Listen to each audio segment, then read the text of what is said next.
Évangile de Jésus-Christ selon saint Jean. En ce temps-là, les yeux levés au ciel, Jésus priait ainsi. Père saint, garde mes disciples unis dans ton nom, le nom que tu m'as donné, pour qu'ils soient un, comme nous-mêmes. Quand j'étais avec eux, je les gardais unis dans ton nom, le nom que tu m'as donné. J'ai veillé sur eux et aucun ne s'est perdu, sauf celui qui s'en va à sa perte, de sorte que l'écriture soit accomplie.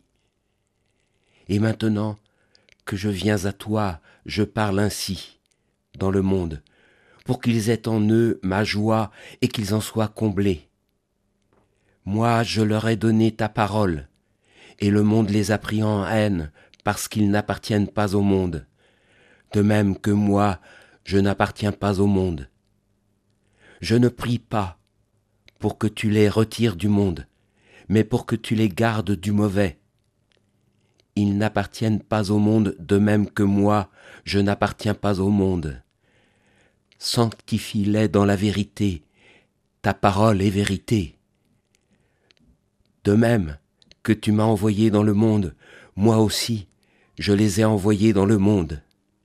Et pour eux, je me sanctifie moi-même, afin qu'ils soient, eux aussi, sanctifiés dans la vérité. L'heure est venue, Jésus s'en va. Jusque-là, c'est lui qui gardait ses disciples. Garder est un mot très fort dans la Bible, car le gardien par excellence, c'est Dieu lui-même. Or, Jésus reprend ce mot pour parler de lui. Quand j'étais avec eux, je les ai gardés, unis dans ton nom, sauf celui qui s'en est allé à sa perte. Le nom de Dieu dans lequel Jésus veut que les disciples demeurent unis, c'est cette connaissance de l'amour du Père.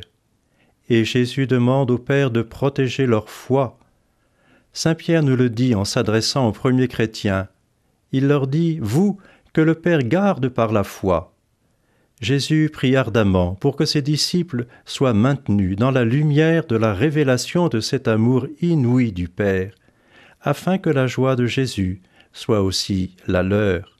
« Père, garde-les, dit Jésus, car le monde les a pris en haine. » En Saint Luc, Jésus leur dira « Satan vous a réclamé pour vous cribler comme le froment, mais j'ai prié pour vous. » Après avoir demandé à son Père de garder ses disciples, Jésus lui demande de les associer à sa mission. « Sanctifie-les dans la vérité, car de même que tu m'as envoyé dans le monde, moi aussi je les ai envoyés dans le monde. » Et il y aura là 3 fois le mot de sanctifier ou consacrer. Le premier, c'est Jésus, qui est consacré par le Père. Le deuxième sens, lorsque Jésus se consacre, et plus tard Jésus demandera la consécration de ses disciples. Jésus est celui que le Père a lui-même consacré et envoyé dans le monde. Jésus est le Saint de Dieu. Il appartient entièrement à Dieu et a été envoyé pour sauver le monde. C'est l'incarnation. Jésus se consacre lui-même, c'est-à-dire qu'il donne sa vie pour le salut de tous les hommes. C'est sa passion, où il est à la fois, comme nous le répète une des préfaces du temps pascal, l'autel, le prêtre et la victime. Enfin, Jésus demande la consécration des disciples, qui est une participation à la sienne. C'est là, en Saint Jean, l'institution du sacerdoce des apôtres, pour qu'ils puissent à leur tour participer à sa mission. Tout cela sera achevé par l'Esprit Saint que le Père leur enverra en son nom à lui Jésus. C'est pourquoi il est l'Esprit de vérité dans lequel il veut nous conduire. Au cœur de ce monde que Dieu aime, mais qui est travaillé par tant de forces du mal, le Père va donc nous garder et nous sanctifier en réponse à la prière de Jésus et par la force de son Esprit Saint. L'évangile du jour était commenté par le père Christian Gallois, curé de la paroisse des Saints-Évêques de Nantes.